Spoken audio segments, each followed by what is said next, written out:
Bienvenue dans le podcast Changer pour mieux, le podcast qui aide les femmes à aligner leurs aspirations personnelles avec leurs aspirations professionnelles. Je m'appelle Sophie et je suis consultante en accompagnement professionnel.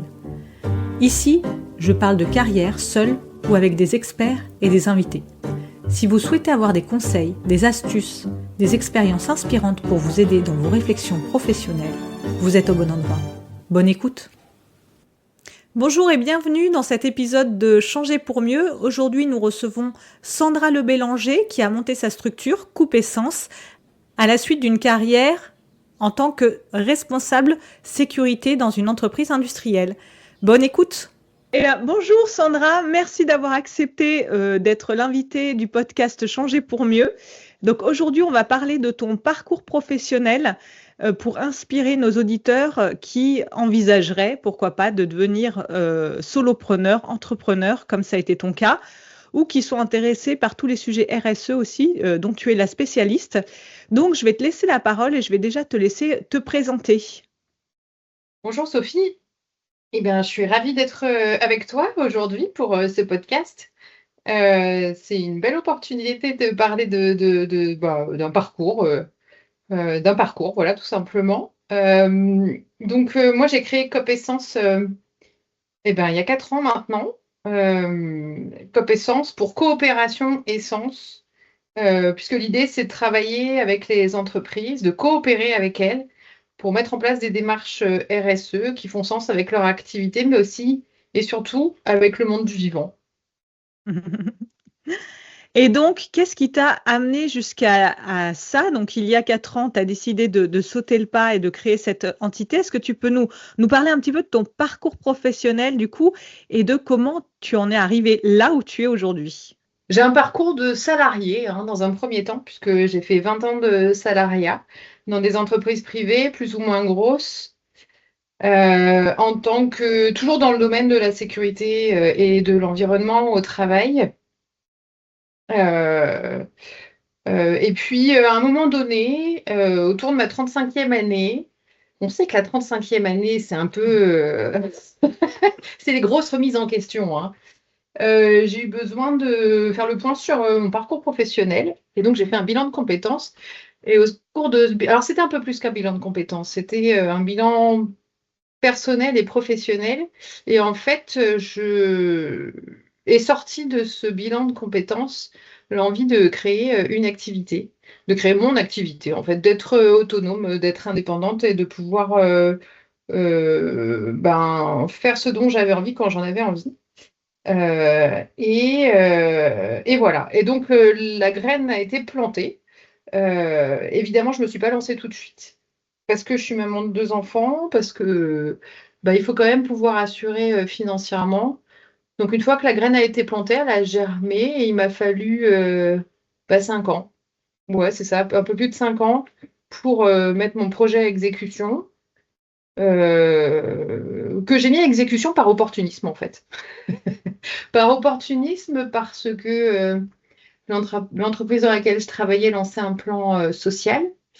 Et en fait, j'ai profité de ce plan social qui proposait un certain nombre d'avantages comme un plan de reclassement et puis le droit de toucher le chômage derrière pour lancer mon activité. C'était l'opportunité de pouvoir me lancer sans prendre trop de risques financièrement.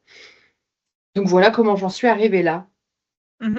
On dit en effet que France Travail est le premier financeur des entreprises en France, Ouais. parce que c'est vraiment souvent dans les parcours professionnels de personnes qui se lancent à leur compte, il y a ce passage par la case chômage où du coup on bénéficie de l'ACRE ou de l'ARE, je ne sais plus le terme exact, mais du coup qui permet finalement de financer ses premiers mois d'activité, de faire sa trésor en toute sécurité quand même, ouais. Ouais, tout à fait. C'est vrai que si j'avais été seule, pourquoi pas me lancer d'un seul coup. Il n'y avait pas trop de problématiques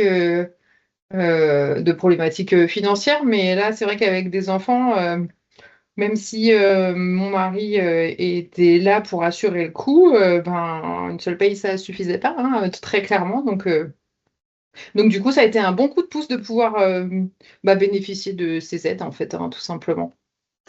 Et comme ça, en t'écoutant, on dirait que ça a été simple. 35 ans, tu fais ton bilan de compétences.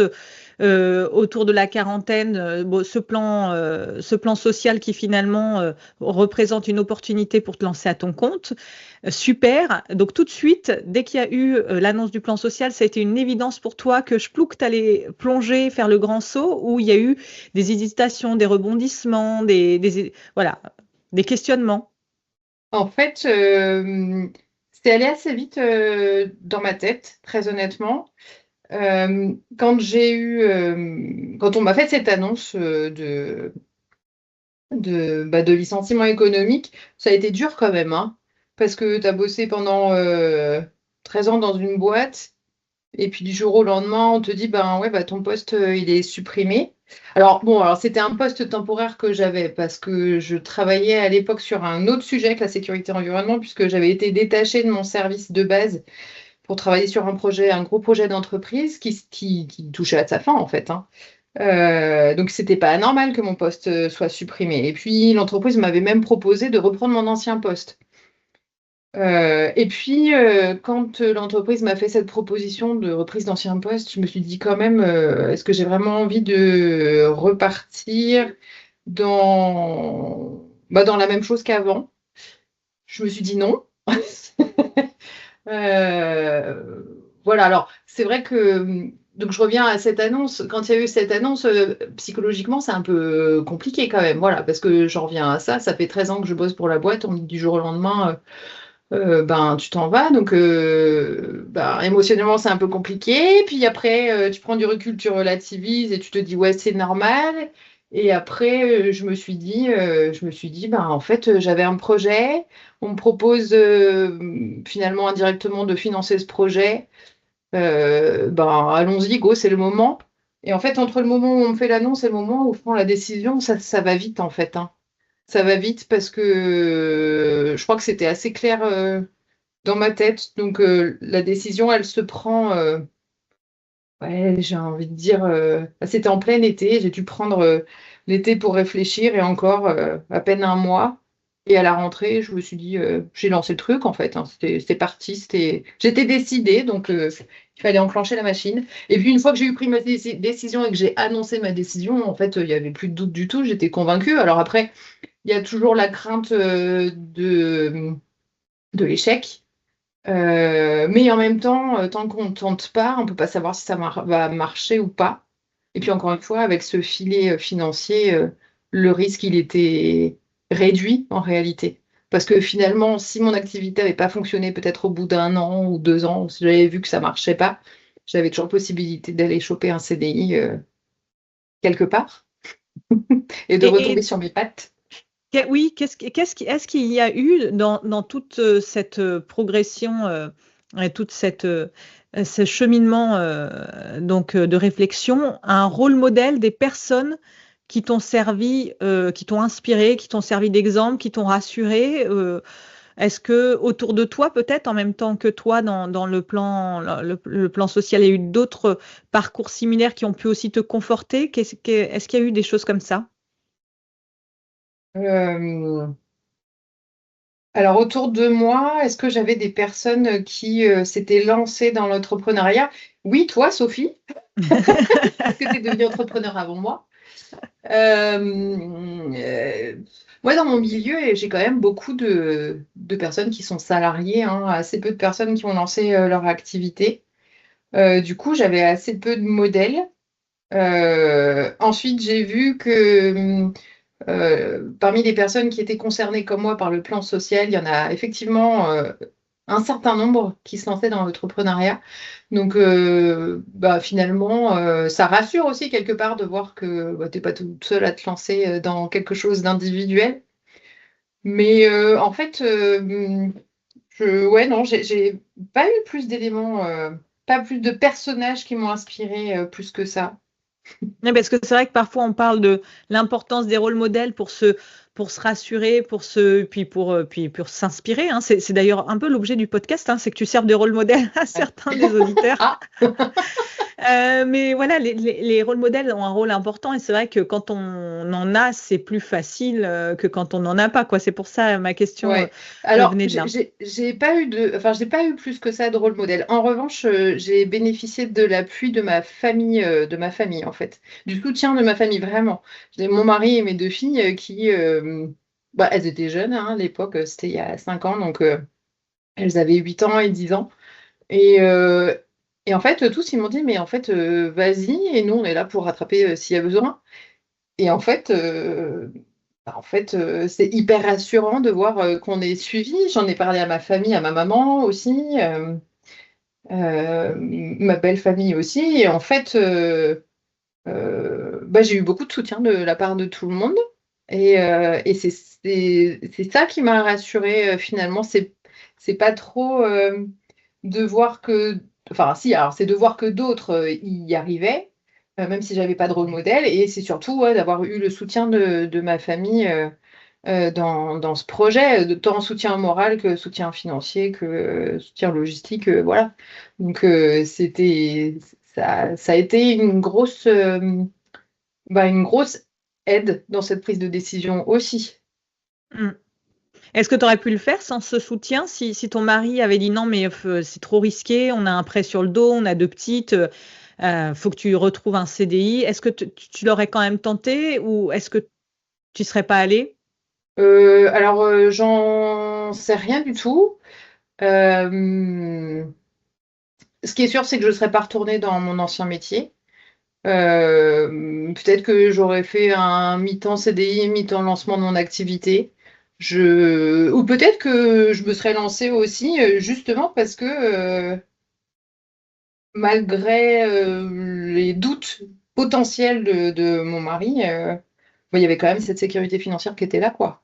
Et Mm. puis ça me laissait le temps de me retourner. À 2 ans, ça laisse largement le temps de se retourner et de faire autre chose. Et qu'est-ce qui a changé par rapport à ton statut de salarié? C'est quoi les différences entre maintenant et quand tu étais salarié? Eh bien, je suis responsable de tout, de mon activité et de tout ce que je fais. Donc, si ça marche pas, c'est ma faute et je l'assume entièrement. Et il n'y a personne voilà, pour me faire culpabiliser encore plus. Je dis pas que tous les managers font ça, hein, loin de là. Euh, donc, qu'est-ce qui a changé? Ouais, il y a déjà le fait d'être à 100% responsable de son activité. Et ça, je trouve que moi, personnellement, ça me va bien. J'aime ça, prendre l'initiative, aller voir à droite à gauche ce qui est possible de faire, négocier. Même si, alors, du coup, je me sentais pas du tout, et je me sens toujours pas l'âme d'une commerciale, et qu'à l'origine, j'ai un peu de mal à aller vers les autres quand même. Mais finalement, ça m'a poussée à développer d'autres compétences, de me lancer dans cette activité professionnelle. Qu'est-ce qui a changé? Donc, c'est ma connaissance de moi-même, le fait d'assumer un petit peu plus mon activité professionnelle, et puis d'un point de vue logistique, de pouvoir m'organiser comme je veux, évidemment avec les contraintes clients, mais d'avoir une maîtrise de mon agenda qui me permet de vivre ma vie de maman, et vivre ma vie sportive, vivre ma vie professionnelle. Et ça, enfin, pour moi en tout cas, ça n'a pas de prix en fait. Et tu parlais de l'aspect financier tout à l'heure, sans entrer dans les détails des chiffres. Est-ce que tu t'y retrouves ou est-ce que tu as dû renoncer? Est-ce que c'est moins lucratif que ton poste de salarié? Tu étais cadre. Ou est-ce que finalement bon, tu t'y retrouves? Comment ça se passe de ce point de vue-là? Parce que ça peut être aussi un Mm, frein pour mm, certains, mm. la partie financière. Ouais, tout à fait. Alors, j'ai réussi déjà à initier des feuilles de paye à partir de 2 ans d'activité. Donc là, ça fait 1 an, pile poil, que j'arrive à me dégager un salaire de COP Essence. Joyeux Alors, anniversaire oui, c'est salarial. vrai, tu as raison, il faudrait le fêter. Et effectivement, mon salaire est un peu moins élevé que lorsque j'étais salariée, mais, euh, mais déjà, c'est la première année où vraiment je me paye. J'ai un salaire très correct au regard d'autres entrepreneurs qui sont au même stade que moi. Je désespère pas de pouvoir m'augmenter. C'est ce qu'on Euh, espère tous. c'est ça. Alors, moi, je fais partie d'un réseau qui s'appelle Bouge ta boîte et au sein de Bouge ta boîte, parmi les données chiffrées qui sont données, on dit qu'une femme entrepreneur arrive rarement à se dégager plus d'un SMIC. Moi, je suis assez fière de moi parce que j'arrive à me dégager plus qu'un SMIC. Et du coup, c'est aussi une satisfaction pour moi. Mon objectif aussi dans ce lancement d'activité, c'était, oui, de faire les choses par moi-même, oui, de pouvoir m'organiser comme je voulais, et puis de pouvoir me payer comme avant, en fait, Mm. de gagner la même chose. Alors, je n'y suis pas encore complètement, mais on est vraiment au début de l'entreprise et j'arrive quand même déjà à me sortir un salaire assez intéressant pour une première année. Donc, voilà, financièrement, c'est possible. Ça t'a pas déséquilibré, ça t'a pas mis dans le rouge. Non, non. Alors, bah, encore une fois, le fait d'être à deux avec mon mari, ça aide aussi beaucoup, hein, ça équilibre, parce que bah, en fonction des trajectoires professionnelles, il y en a un qui gagne plus que l'autre, et puis ça s'inverse en fonction de la vie professionnelle des uns et des autres. Donc Mm. là, ça s'est un peu inversé, mais c'est pas grave, parce qu'en fait, quand on cumule, on vit avec la même chose. Donc c'est l'essentiel, en fait, pour la famille. Et en effet, tu parlais de bouge ta boîte. Quand tu t'es lancé, tu t'es entouré. Tu parlais notamment aussi de l'aspect commercial, de devoir aller vers les autres.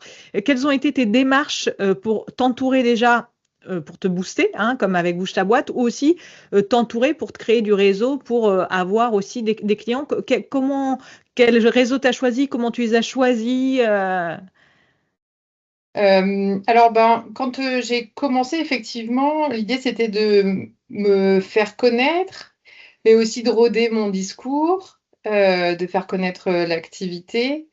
Et du coup, mon premier réflexe a été de me dire, inscris-toi dans les réseaux pro du coin euh, voilà, pour te faire connaître un max. Donc, j'ai choisi des réseaux divers, hein, des réseaux qui fonctionnent à l'événementiel, à l'afterwork, au déjeuner, à la visite d'entreprise. Et puis, j'ai choisi d'adhérer aussi au réseau Bouge ta boîte, qui est plus un réseau, lui, national, un réseau de femmes entrepreneurs qui se réunit régulièrement dans des cercles physiques.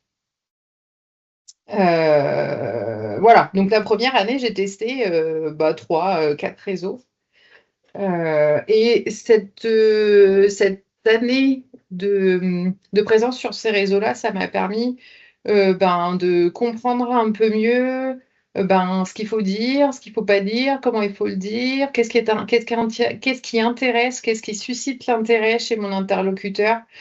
Et puis, c'est l'opportunité aussi de rencontrer des solopreneurs comme moi, d'identifier leurs problématiques qui sont probablement, qui sont même en général assez identiques d'un solopreneur à l'autre. Voilà, donc j'ai commencé comme ça. Alors, adhérer à ces réseaux professionnels, en fait, ça avait deux objectifs, hein. Euh, c'est le réseau commercial et puis c'est le fait de ne pas être seul parce que quand tu es solopreneur, tu es tout seul. Moi, j'ai choisi de travailler de chez moi. Donc, ça veut dire que j'ai pas de collègues. Et parfois, alors moi j'aime bien la solitude, mais parfois c'est sympa de pouvoir partager sur tes problématiques diverses et variées. Et les réseaux m'ont permis de partager ces problématiques. Euh, voilà. On a de la visite. Oui, il y aura de la Ce visite, podcast j'ai mon petit chat n'est pas filmé, mais il y a un chat qui a qui envie vient aussi de de s'insérer dans donner la ça. conversation. Ouais, c'est ça, c'est ça. Euh, euh, Voilà, donc je suis toujours dans un certain nombre de réseaux.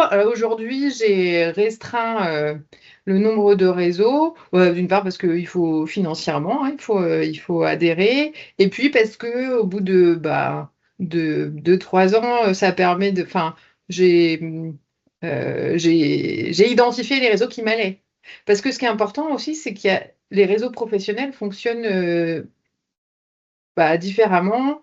Et en fonction du rythme des uns et des autres, eh ben, on adhère plus ou moins au fonctionnement d'un réseau. Il y a certains réseaux qui fonctionnent sur des réunions toutes les semaines. Il faut être là toutes les semaines, parfois tôt le matin, parfois le soir. Il y a d'autres réseaux qui fonctionnent à l'événementiel. Voilà. Moi, j'ai mis un an pour trouver le réseau ou les réseaux qui me correspondaient. Pour ma part, j'ai choisi des réseaux avec des rendez-vous réguliers parce que avec la vie de famille et la vie sportive, avoir des rendez-vous n'importe quand, n'importe comment, en fait, j'y arrivais pas. Logistiquement, j'y arrivais pas. Voilà. Et c'est des réseaux aujourd'hui auxquels j'adhère toujours qui m'apportent pas beaucoup financièrement, honnêtement, hein. C'est pas les réseaux qui m'apportent financièrement. Mais par contre, ça m'apporte en voilà, partage de difficultés, partage de moments, sortir la tête du guidon 2 minutes, discuter un petit peu d'autres choses, comprendre les problématiques des autres, pourquoi pas les aider quand on peut. Et ouais, ça fait du bien en fait dans une vie de solopreneur. Oui, parce que c'est vrai que moi, souvent, ce qu'on me dit, c'est mais du coup, tu travailles toute seule, tu te sens pas seule. Enfin, et personnellement, et tu me diras si c'est ton cas, moi, j'ai pas eu l'impression, quand je suis passée en solopreneur, d'être seule. J'ai plein de collègues. D'ailleurs, mes enfants, à chaque fois qu'on se balade, ils me disent, mais tu as des collègues partout. Parce que du coup, c'est vrai que j'ai mes clients, j'enseigne, donc j'ai des étudiants à qui j'enseigne, j'ai mes anciens collègues aussi. On reste quand même dans une petite ville, donc on croise aussi les anciens collègues. Et du coup, finalement, moi, je me suis pas sentie seule du tout, parce que voilà, il y a quand même un réseau de solopreneurs, entrepreneurs, anciens collègues, etc., qui nous permettent pas de nous sortir seuls. Toi, tu as souffert de ce manque de lien social ou pas quand tu es Non, passé pas du tout. solopreneur? Non, pas du tout, parce qu'en fait, au tout début de mon lancement, j'étais quand même pas mal à la maison parce que j'avais pas. Voilà, c'était le début, mais j'allais sur ces réunions réseau. Ça m'a permis voilà, de rencontrer différentes personnes. Comme tu dis, il y a l'ancien réseau professionnel avec qui tu gardes des contacts. Et puis, moi, j'avais besoin de me poser un peu parce que j'avais vécu 3 ans d'activité intense dans mon ancienne entreprise. Donc, ça m'a fait du bien de me poser un peu. Et puis après, au fur et à mesure, en fait, les clients sont arrivés. Puis, on passe d'une demi-journée chez le client à une journée par semaine. Et puis, au fur et à mesure, ça s'étoffe. Et aujourd'hui, par exemple, cette semaine, j'ai pas passé, voilà, à part l'heure que je passe avec toi sur le podcast, je vais pas passer ne serait-ce qu'une journée, une demi-journée à la maison.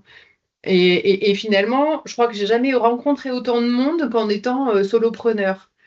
Parce que dans le monde du salariat, voilà, il y a le monde il y a la vie de l'entreprise, la vie interne à l'entreprise. Alors, on a plein de collègues, etc. Mais on rencontre, en tout cas dans mon activité, je rencontre assez peu de personnes de l'extérieur.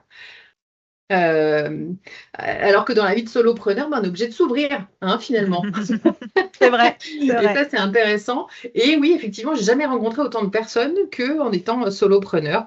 Quand je dis des personnes, c'est forcément les membres des réseaux, les clients, les partenaires. Voilà. Quel conseil tu donnerais à quelqu'un qui veut se lancer comme toi, qui réfléchit, qui est peut-être salarié ou peut-être en période donc de chômage et qui se dit pourquoi pas? Tu te fais agresser par, par ton chat, elle va te Elle me déconcentrer. mord. Qu'est-ce que tu donnerais comme conseil du coup? Pour quelqu'un qui voudrait se lancer, moi, je dirais qu'il ne faut pas hésiter à partager son projet. Euh, Dans un premier temps, à un entourage proche, parce qu'on a confiance dans son entourage proche. Il ne faut pas avoir peur des remarques des proches. Pour essayer de commencer à rôder le discours et à voir comment est-ce qu'il faut aborder les sujets. Et puis, au fur et à mesure, d'élargir un peu le cercle de partage en le partageant justement avec les réseaux professionnels, peut-être avec ses anciens collègues, parce qu'avec les anciens collègues, potentiellement, on est en confiance aussi. Et puis surtout, faut pas avoir peur du regard des autres. Les gens avec qui on partage le plus souvent sont, sont admiratifs au regard des personnes qui se lancent. Et ça, quelque part, je pense qu'il faut en profiter, entre guillemets, voilà, pour pas se mettre la pression et pour pas, oui, pour faire disparaître sa peur, tout simplement. Alors Mais c'est effectivement, dans les personnes avec qui on a envie de partager le projet dans les débuts, il faut essayer de partager avec des gens bienveillants, voilà, parce que des fois c'est pas forcément évident, mais voilà, quand on a des gens bienveillants dans son entourage, c'est l'occasion de pouvoir parler de son projet simplement et de voir comment il est accueilli. Ouais, vraiment, ça pour moi c'est hyper important, c'est savoir partager son projet. Parce que finalement, si on ne sait pas partager son projet, c'est compliqué de faire du commerce. Mais quand je dis partager son projet, c'est pas juste le partager commercialement parlant. C'est partager son parcours, partager le pourquoi du comment on fait ça. Euh, et, euh, et finalement, en tout cas, dans mon cas, ça a intéressé, je ne vais pas dire tous mes interlocuteurs, mais un certain nombre de mes interlocuteurs. Et finalement, ils sont souvent sensibles au parcours de vie, en fait. Et quelquefois, pour comprendre pourquoi tu en es arrivé là, et pourquoi tu lances cette activité-là, faut se livrer un peu de son être, pas trop non plus, hein, mais voilà, partager qui on est et ce qui nous constitue. Et finalement, ça montre l'authenticité, notre authenticité.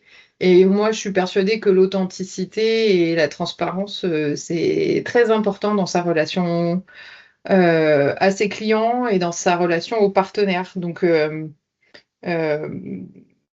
quelle que soit l'avancée de l'entreprise, pour moi, c'est des valeurs qui sont importantes, l'authenticité, la transparence, être c'est soi. marrant que tu parles euh, d'admiration des gens parce que moi justement quand je me suis lancée j'avais plutôt peur de leur regard hein, mais après c'est assez personnel, j'ai l'impression que tout le monde n'est pas comme ça, j'ai l'impression que tout le monde avait peur du regard des autres mais en fait je me suis rendu compte qu'il y avait que moi. Je suis seule au monde Non, mais non, non, je pense pas. Je pense pas que tu sois seul au monde. mais c'est vrai que en fait, tu as un changement de statut quand même où tu es voilà, salarié, cadre, responsable, voilà, de ton activité voilà, dans une entreprise d'une certaine taille, etc. Et tu passes voilà, entrepreneur, certains ont un certain, voilà, certaines personnes ont un peu un ouais, peut-être presque une sorte de mépris vis-à-vis des Mm. solopreneurs en les prenant pour des gens précaires qui vont vivoter. Et du coup, voilà, moi, j'avais peur de ça, quoi, qu'on me regarde comme voilà, la pauvre fille qui va vivoter de sa pseudo-activité.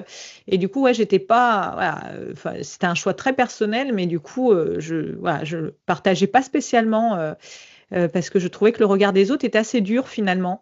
Mais bon, Ok. toi, Ouais, mais tu vois, c'est rigolo, ces différentes perceptions, en fait. Mm, Mais c'est peut-être pour ça que je parlais de bienveillance tout à l'heure. mm. Je pense que il faut pas non plus se forcer à partager son projet quand on ne le sent pas. Finalement, quand on se lance comme ça, tu l'as vécu, c'est des moments qui sont pas forcément évidents. On n'a pas besoin de gens qui nous mettent le moral à zéro, en fait, hein. On n'a pas besoin de gens qui ont des doutes pour eux-mêmes et qui nous transmettent leurs doutes. On a besoin de gens qui nous soutiennent. Et finalement, peut-être que euh, quand on se lance comme ça, il faut réussir déjà à identifier les personnes à qui on peut en parler et les personnes qui auront un regard bienveillant. Ça ne veut pas dire qu'ils n'auront pas un esprit euh, critique constructif, parce Mm. que ça, c'est important. Euh, moi, je n'avais pas envie de forcément partager avec des gens qui critiquaient pour critiquer, en fait, hein. Moi, j'appelle pas ça de la bienveillance. Je cherchais vraiment des gens qui étaient là pour partager et puis faire de la critique constructive. Voilà. Mais effectivement, tu as raison. Euh, Quelque part, faut choisir son interlocuteur au début, au Mm. moins, au début. Après, honnêtement, on est humain et on sent quand ça peut coller ou quand ça collera pas. Et quelque part, je crois qu'il faut aussi faire confiance à son intuition. Moi, des fois, j'arrive dans des réseaux, il y a des gens avec qui c'est hyper facile de discuter. Et il y en a d'autres avec qui tu sens que non, en fait, ça va pas passer, c'est pas grave, ça passe pas. J'ai pas rempli mon objectif de nombre de contacts, mais c'est pas grave. Je m'en fiche, j'ai pas envie de me mettre dans le mal parce qu'il y a une personne qui a pas adhéré à ce que je disais. Donc, quoique je cherche jamais l'adhésion, mais disons qu'il n'a pas accueilli de façon bienveillante ce que je disais. Donc, je crois qu'à un moment donné, faut suivre son intuition aussi. Et tu parlais d'objectifs, tu te fixes comme ça des objectifs un peu comme si tu étais ton manager en disant, bah voilà, ce soir je vais à cette réunion, j'ai tel objectif, ou non, voilà, tu fais les Non, choses non, plus sur non, le j'y arrive feeling. pas. J'y arrive pas parce que, en fait, en fonction des réseaux aussi, tu, tu, tu vas te chercher des choses différentes et puis surtout, les participants sont pas forcément tes cibles. Mm. Moi, mes cibles, c'est des entreprises. Alors, je fais que du B2B. euh, et c'est des entreprises, quel que soit l'effectif. Là, en ce moment, je bosse avec une entreprise où il y a 4 personnes. Mais je bosse aussi avec des entreprises où on a 150 à 200 personnes. Et en fait, ces gens-là, tu les rencontres ou pas dans ces réseaux. Les patrons de boîtes de 150, 200 personnes, moi, je les rencontre pas dans mes réseaux. Et pourtant, c'est ma cible. Mais je ne vais pas forcément chercher une cible commerciale quand je vais dans les réseaux.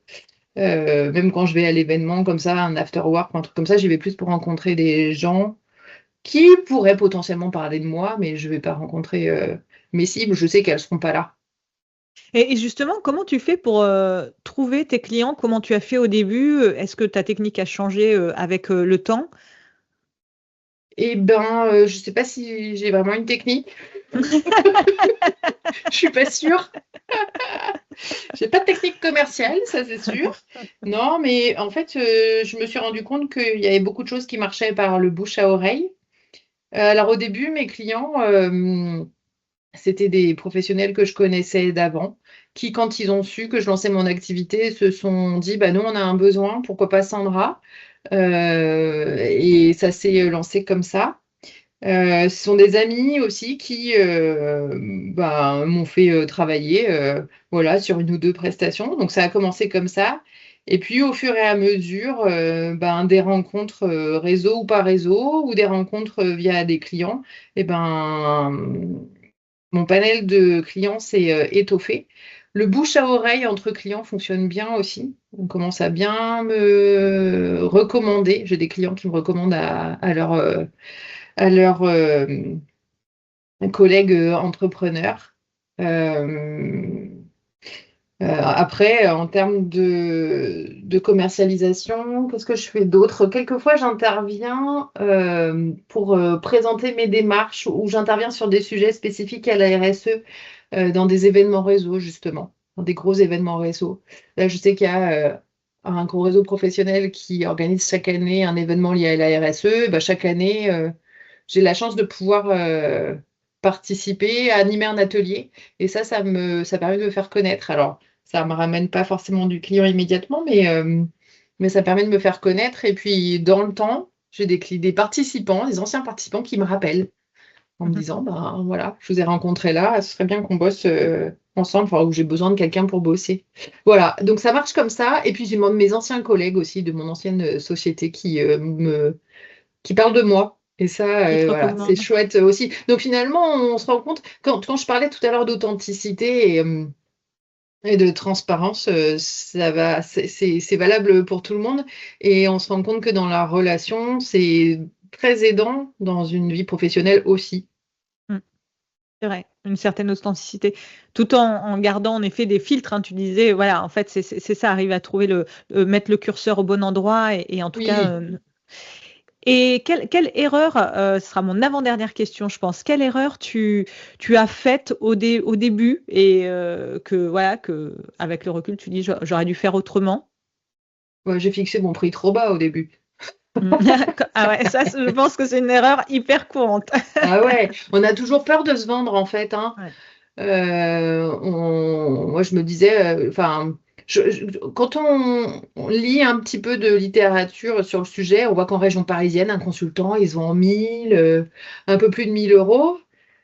Bon, on est en province, donc déjà, on oublie les 1 000 €. Néanmoins, là, en fait, c'est difficile de trouver le juste milieu entre ce qu'on te vend dans les magazines, la réalité de ton marché local et puis les doutes que tu as sur, ton sujet et ta difficulté à estimer la valeur de ton travail, en fait. Parce qu'on Mmh. en est là, c'est estimer, la valeur de ton travail. Donc au début, je me suis un peu sous-évaluée et puis bon, je m'en suis rendu compte, je me suis dit: «Quand même, j'ai monté un peu mes tarifs». Mmh. Mon mari me disait: «Mais en fait, tu as toutes tes affaires, c'est pas normal que tu aies toutes tes affaires. Normalement, un taux de transformation, c'est pas 100. Donc si tu fais 100, c'est que tu es pas assez cher. Donc monte ton prix». J'ai monté mon prix. Voilà et aujourd'hui, je suis plus à 100, je suis pas très loin, mais je suis peut-être pas encore assez chère, peut-être, je sais pas. Bah, Mais après, oui, c'est bien d'avoir un bon taux de transformation, c'est aussi que tu as en fait des compétences commerciales voilà, de voilà, voilà. voilà et puis il y a pas de bon ou de mauvais taux. À un moment donné, Ouais. Mmh. c'est quelque part, c'est de la satisfaction, personnelle et puis c'est aussi, trouver l'équilibre qui te permet de vivre, décemment, Mmh. en te faisant plaisir. Donc voilà, moi j'ai trouvé mon taux horaire, donc ça c'est bon. Est-ce que j'ai fait d'autres erreurs? Oui, probablement. Heu, mais peut-être fonder trop d'espoir dans certains collègues que j'ai rencontrés dans des réseaux. Bon, voilà, jamais faire trop confiance non plus, voilà Ouais. et une erreur que j'ai pas trop faite parce que dès le départ, je suis assez procédurière, mais tant que c'est pas signé, on travaille Mmh. pas. Ouais. Parce qu'en fait, parfois, on se retrouve face à des personnes Mmh. te disent: «Oui, oui», puis on commence à bosser pour elles et puis, bah, finalement, il y a rien, il y a pas Ouais. de signature donc une erreur que j'ai pas faite mais je pense que c'est important de Mmh. voilà, C'est vrai. de le souligner. Après, tu parlais d'objectifs tout à l'heure, je me permets, d'y revenir. Je me fixe pas un objectif dans les réseaux, mais par contre, j'aime bien me dire, me donner un objectif de chiffre d'affaires, par exemple. Mmh. J'aime bien me dire, «Ouais, bah, là, à la fin de l'année, je veux en être là». Comme ça me permet de, bah, peut-être de m'activer un peu plus et de pas m'endormir, sur mes lauriers. Donc ça, c'est important aussi. Moi, je marche beaucoup à l'objectif, j'ai besoin de timing, j'ai besoin d'objectifs, pour avancer et puis, pour voir que je progresse, en fait.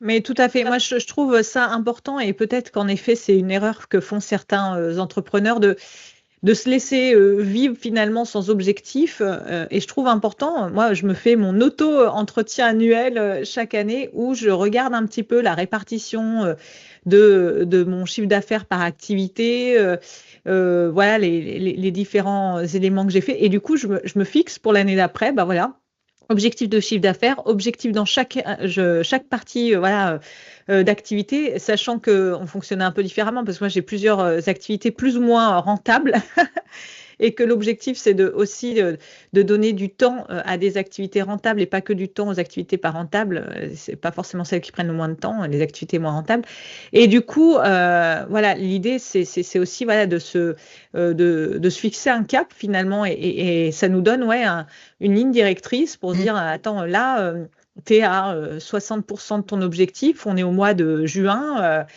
faut te bouger», voilà et c'est vrai que oui, c'est même si on n'atteint jamais 100 de voilà, de ces objectifs, hein, moi, mais la répartition de mes activités et cetera, je pense que j'atteins jamais, les objectifs que je me suis fixés, mais au moins ça donne une ligne directrice. Après, il y a parfois des bonnes surprises sur des choses qu'on n'avait pas prévues, ça se fait, puis d'autres choses, voilà, ça se fait pas. Mais au moins, ouais, ça permet de se guider, heu, de savoir où on va, quoi, ouais, tout à fait. Ouais, ouais, tout à fait et puis, quand, À un moment donné, je me suis posé la question, c'est qu'est-ce qu'il faut que je me fixe comme chiffre d'affaires en fait, qu'est-ce qui me permettra d'être satisfaite de mon fonctionnement, etc. Et finalement, moi, mon moteur, c'est ben, je voudrais gagner la même chose que ce que je gagnais avant. Donc là, ben, voilà, l'objectif, c'est d'atteindre le chiffre d'affaires qui permet de se rémunérer de façon équivalente à avant. Donc ça peut être un fil conducteur Mm. aussi, mais je pense que oui, c'est important de se challenger en fait. Et bah, en fait, j'ai pas une dernière question, j'en ai trois, mais ça va être assez rapide. Donc déjà, non, une première question un peu technique. Tu parlais donc de la rémunération liée au chiffre d'affaires, etc. Ça dépend aussi du statut qu'on a. Quel type d'entreprise, alors on va pas rentrer trop dans les détails techniques, mais voilà, il y a entreprise individuelle d'un côté et entreprise où on est en société commerciale de l'autre, et deux grands types de sociétés commerciales. Quand on est solopreneur, le URL, l'entreprise Personnel, unipersonnelle à responsabilité à limitée. responsabilité limitée, voilà, c'est la forme unipersonnelle de la SARL, et la SASU, SAS unipersonnelle, donc la société par action simplifiée unipersonnelle. Quel choix tu as fait? Donc déjà, tu as fait choix société commerciale ou entreprise individuelle, et si tu as fait société commerciale, laquelle des deux tu as choisi? Et ben moi, j'ai choisi la société commerciale parce que, étant donné que je suis en B2B, euh, il y a certaines entreprises qui ont du mal à travailler avec des entreprises individuelles, enfin des entreprises non commerciales, entre guillemets. Donc, j'ai fait le choix de la SAS, de la SASU. Donc, alors là, SARL, SASU, je ne sais plus comment j'ai fait mon choix. Mais quelque part, j'ai compris que la SASU offrait une possibilité de flexibilité dans les modes de gestion qui était un petit peu plus intéressante, en tout cas de mon point de vue et du point de vue de ma situation personnelle. Voilà, donc je suis en SASU. Depuis le début, hein, depuis le début. Je suis absolument pas passée par la case entrepreneur ou la case entreprise individuelle. Je suis passée directement à la SASU. Et donc, bon, et après, il faudra, je mettrai les liens en ressources du podcast sur notamment la BPI France, création BPI France, qui donne plein de tips sur la création d'entreprises et notamment les sociétés commerciales unipersonnelles. Mais en fait, la SASU, ça donne la possibilité d'être assimilé salarié. Donc, du coup, on a une feuille de paye, comme tu disais. On a notre petite feuille de paye. Contrairement à l'EURL où on est travailleur non salarié, TNS. Et donc, c'est pas les mêmes taux de cotisation, c'est pas les mêmes protections sociales non plus. Et donc, c'est ça souvent qui joue aussi dans le choix. Mais la SASU, si elle nous offre notre petite fiche de paye, bah, elle offre aussi les charges sociales du salarié, ouais. Voilà, des objectifs de chiffre d'affaires généralement assez élevés qui prennent en compte. Et donc, ouais. Mon avant-dernière question, parce que du coup, on est pris par le temps, c'est quels sont tes projets à court, moyen terme? Est-ce que tu envisages un jour de redevenir salarié? Est-ce que tu as des projets court, moyen terme plus opérationnel? Alors, mes projets moyen terme, c'est de continuer à faire vivre Connaissance. J'aimerais bien, voilà, mon idée, c'est de pérenniser déjà mon chiffre d'affaires, voir si je suis capable de maintenir mon chiffre d'affaires au niveau qu'il est aujourd'hui, et voire même, pourquoi pas, de monter un petit peu plus. Après, est-ce que j'ai envie de retourner dans le salariat aujourd'hui? Je sais pas en fait. Je sais pas parce que je suis bien dans mon rythme d'activité aujourd'hui, parce qu'il me permet de gérer la logistique autour de mes filles qui ont pas mal d'activités périscolaires le soir. Mais quand elles seront parties, et ça c'est dans pas très longtemps, ben,